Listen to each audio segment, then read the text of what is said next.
নমস্কার, আবারও একটা নতুন রেসিপির সাথে আপনাদের সকলকে স্বাগত জানাচ্ছি। আজ আমি নিরামিষ কেকের একটা রেসিপি শেয়ার করব।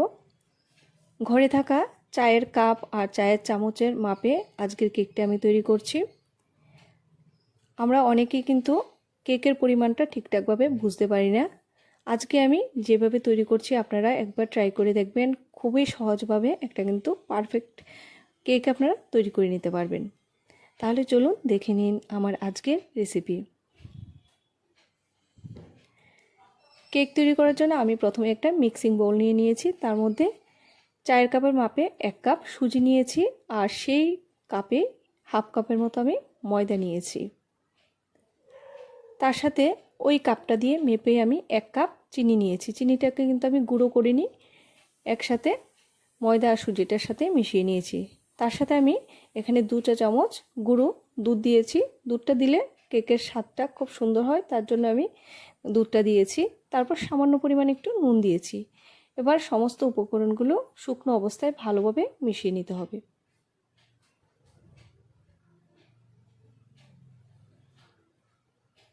এবার আমি দুধ অ্যাড করছি। আমি যে কাপটা দিয়ে সুজি আর ময়দা মেপেছি সেই কাপটার মাপে আমি 1.5 কাপের মতো দুধ প্রথমে অ্যাড করে দিচ্ছি। দুধটা দেওয়ার পর সব কিছু ভালোভাবে মিক্স করে নিতে হবে।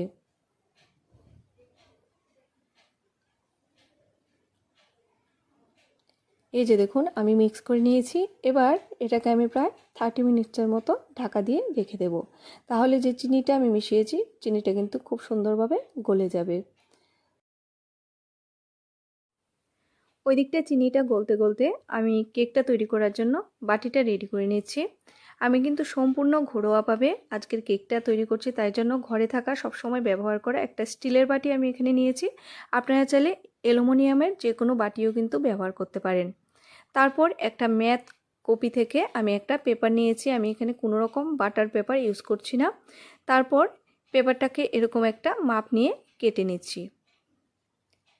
একদমই সহজভাবে ঘরোয়া পদ্ধতিতে কিভাবে আমরা ঝটপট একটা কেক তৈরি করে নিতে পারছি সেটাই আমি আপনাদের সাথে আজকে শেয়ার করছি। তারপর এই পেপারটার উপর সামান্য পরিমাণ আমি রিফাইন তেল দিয়ে দিয়েছি।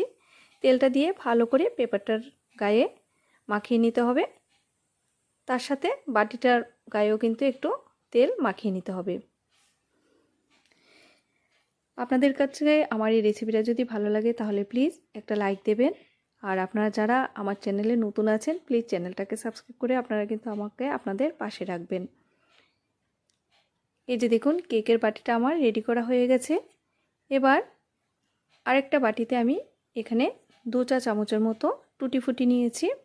এটা অপশনাল, আপনারা চাইলে টুটি ফুটি ছাড়াও কেকটা তৈরি করতে পারেন। টুটি ফুটিটা উপরে দিলে কেকটা দেখতে সুন্দর হয়, তাই জন্য আমি টুটি ফুটি দিচ্ছি। আপনারা যে কোনো ড্রাই ফ্রুটস কিন্তু এই কেকটাতে ইউজ করতে পারেন। তারপর সামান্য পরিমাণ ময়দা নিয়েছি, ময়দাটা টুটি ফুটির গায়ে মাখিয়ে নিয়েছি। তাহলে আমি কেকের উপরে যখন দেব তখন টুটি ফুটিটা আর কেকের ভিতরে ঢুকে যাবে না। আর এদিকে দেখুন চিনিটা কিন্তু খুব সুন্দরভাবে গলে গেছে, আর সুজিটাও বেশ ভালোভাবে ভিজে গেছে। দুধটা অনেকটাই স্যুপ করে নিয়েছে। এবার আমি ওই কাপের মাপে হাফ কাপের থেকেও কম আমি রিফাইন তেল এই ব্যাটারটার সাথে মিশিয়ে দিয়েছি। তারপর খুব ভালো করে মিক্স করে নিতে হবে। এখানে কিন্তু আমাকে আরেকটু দুধ অ্যাড করতে হবে, তবে তেলটা দিয়ে ভালো করে মিশিয়ে নিয়ে তারপর দেখতে হবে যে দুধ অ্যাড করতে হবে কিনা, তারপরে দুধটা অ্যাড করব। তেলটা অ্যাড করার পর আমার মনে হলো যে আরেকটুখানি দুধ অ্যাড করতে হবে, তাই সামান্য পরিমাণ দুধ আমি আবারও অ্যাড করেছি। দুধটা ভালো করে মিশিয়ে নিতে হবে। তবে কেকের ব্যাটারটা কিন্তু খুব ঘনও হবে না, খুব পাতলা হবে না। ব্যাটারটা যদি খুব বেশি ঘন হয় তাহলে অনেক সময় দেখা যায় যে কেকের ভেতরটা কাঁচা থেকে যায় আর নিচের দিক দিয়ে পুড়ে যায়। তাই জন্য ব্যাটারের কনসিস্টেন্সিটার উপর কিন্তু কেক বানানোটা অনেকটাই নির্ভর করে। এই যে দেখুন আমার ব্যাটারটা পারফেক্টভাবে রেডি হয়ে গেছে। এবার তার মধ্যে আমি 1 চা চামচের মতো ভ্যানিলা এসেন্স অ্যাড করেছি। তার সাথে হাফ চা চামচ বেকিং পাউডার আর হাফ চা চামচ বেকিং সোডা অ্যাড করেছি। বেকিং পাউডার আর বেকিং সোডাটা অ্যাড করার পর খুব বেশি ফাটানোর দরকার নেই, একটু ভালোভাবে মিশিয়ে নিতে হবে। তারপর আমি টুটি ফুটি থেকে 1 চা চামচ টুটি ফুটি তার মধ্যে দিয়ে মিশিয়ে নিয়েছি। বেকিং পাউডারটা দেওয়ার পর কিন্তু সব কিছু যখন খুব ভালোভাবে মেশানো হয়ে যাবে তারপরে কিন্তু আপনারা বেকিং পাউডারটা দেবেন। এই যে দেখুন কেকের বাটিটাও রেডি হয়ে গেছে। এবার আমি ব্যাটারটা কেকের বাটিটাতে দিয়ে দিয়েছি।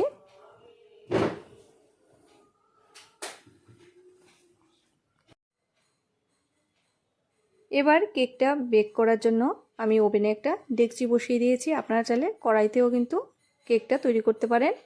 তারপর ডেকচির ভেতরে অল্প পরিমাণ নুন দিয়ে দিচ্ছি। নুনটা দিয়ে এটাকে আমি 3-4 মিনিটের মতো প্রথমে প্রিহিট করে নিয়েছি। প্রিহিট যখন করবেন তখন গ্যাসের আঁচটা হাই টু মিডিয়াম থাকবে। এখন তার উপরে একটা স্ট্যান্ড বসিয়ে দিয়েছি। এবার তৈরি করে রাখা ব্যাটারের বাটিটা তার মধ্যে বসিয়ে দিতে হবে। বাটিটা বসিয়ে আমি 5-10 মিনিটের মতো ঢাকা দিয়ে রাখবো। তারপর ঢাকাটা তুলে দিয়ে যখন ব্যাটারটা একটু শক্ত হয়ে যাবে তারপর উপর থেকে বাকি যে টুটি ফুটিগুলো আছে বা যা যা ড্রাই ফ্রুটস আছে সেগুলো আমি দিয়ে দেব।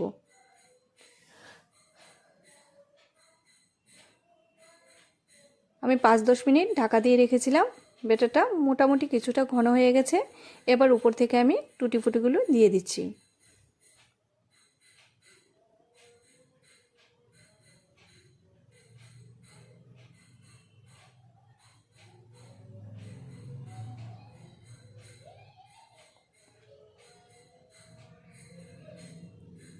এবার কিছু কাজু আমি তার মধ্যে দিয়ে দিচ্ছি। আপনারা আপনাদের পছন্দ অনুযায়ী ড্রাই ফ্রুটস দিতে পারেন। তবে এই কাজটা কিন্তু একটু সাবধানে করবেন, তা না হলে ছেঁকা লেগে যাওয়ার সম্ভাবনা থাকে। কারণ আমি আমার হাতেও একবার লেগে গেছিলো, আমি একটু ছেঁকা খেয়েছিলাম।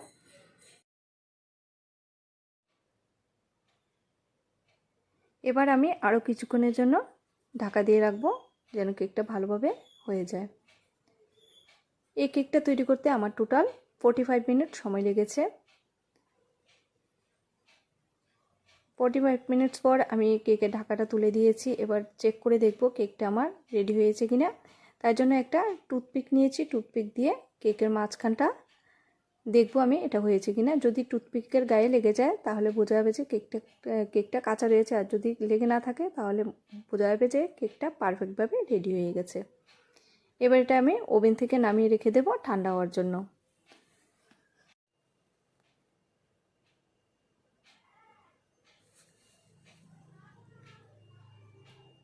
কেকটা নামিয়ে আমি কিছুক্ষণ ঠান্ডা করে নিয়েছি। তারপর একটা চামচের সাহায্যে আমি সাইডগুলো এরকমভাবে একটু তুলে তুলে দিচ্ছি। তারপরে একটা ডিশ নিয়ে ডিশের উপরে বাটিটা এভাবে উল্টে দিতে হবে। এই যে দেখুন খুব সুন্দরভাবে কিন্তু কেকটা উঠে এসেছে, আর বাটির গায়েও কিন্তু সেরকমভাবে লেগে থাকেনি।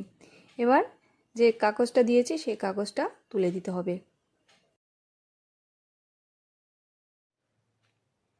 এই যে দেখুন বন্ধুরা কত সুন্দরভাবে কাগজটা উঠে আসছে। কেকটা কিন্তু ভীষণই সফট হয়েছে আর খেতেও কিন্তু দুর্দান্ত হয়েছে। এভাবে আপনারা চায়ের কাপে মেপে খুবই অল্প সময়ে সহজ পদ্ধতিতে কিন্তু পারফেক্ট একটা কেক তৈরি করে নিতে পারেন। আমার এই কেকের রেসিপিটা আপনাদের কাছে কেমন লেগেছে অবশ্যই জানাবেন। ভালো লাগলে প্লিজ একটা লাইক দেবেন। যারা চ্যানেলে নতুন আছেন প্লিজ চ্যানেলটাকে সাবস্ক্রাইব করে আপনারা আমাকে আপনাদের পাশে রাখবেন। তাহলে আজকের মতো ভিডিওটা এখানেই শেষ করছি। খুব তাড়াতাড়ি আবার একটা নতুন ভিডিওর সাথে দেখা হবে। সবাই খুব ভালো থাকবেন, সুস্থ থাকবেন। ভিডিওটা দেখার জন্য সবাইকে অসংখ্য ধন্যবাদ।